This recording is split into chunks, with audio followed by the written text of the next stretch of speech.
because I received some messages. Some people from Kano, from here and there, from Nigeria, they said, people love you here so much and they listen to you, but they are not taking care of any of the guidelines and the precautions irrespective of the COVID-19, and they're taking it very lightly. Should you please address them? In the beginning of Ramadan, I did, and I did that a few times afterward. Brothers and sisters, this is serious. Don't ask me whether there is a conspiracy theory behind it or not. This is none of my business. My business is it happening? Is there something called COVID-19? Is it contagious? Is it fatal? Do people die out of that? Yes, there is, no doubt. We see it, and in the medical field, people are dying, including doctors who are the frontliners, every day. So be careful. The Quran commands us to distance ourselves from anything which poses any harm.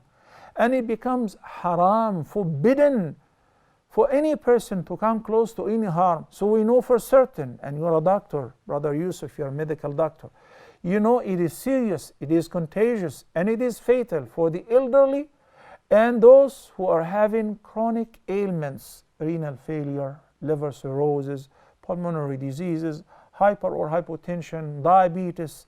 Any of those diseases are at risk more, the people who have any of those diseases are at risk more than ordinary people. A lot of people may test positive, but they don't show any symptoms, but they are like the time bomb, because when they sit next to a person who is healthy, he gets infected. Maybe his immune system is weak, is not as should be, so they suffer and they die, while the person did not realize that he was the carrier of the virus. He infected him. Fear Allah. Be careful.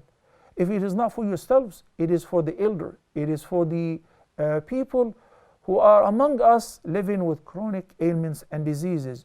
If you go to the masjid, I tell my father, you don't have to go to the masjid, pray at home. And whenever it is Jum'ah, I take him and sit him outside the masjid. You sit on the chair.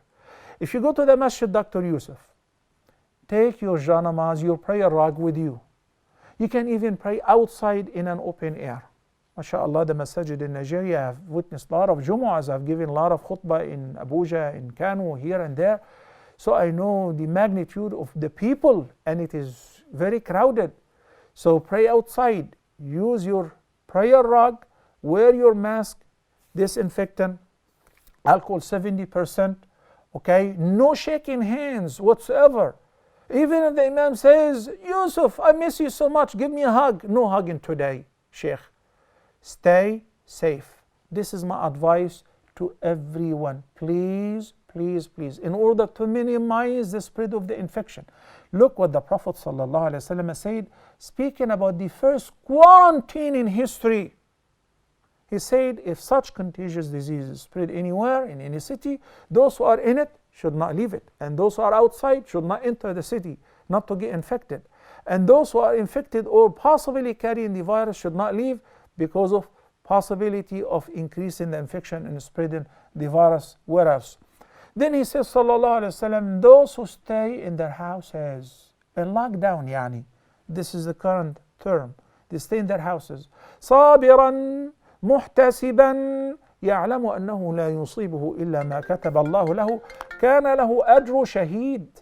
So those who stay at home, whether they get infected or not, whether they survive or they die, but because of complying with this prophetic guidance, which is perfectly in line with the medical instruction, they get the reward of a shaheed. May the Almighty Allah guide us to what is best.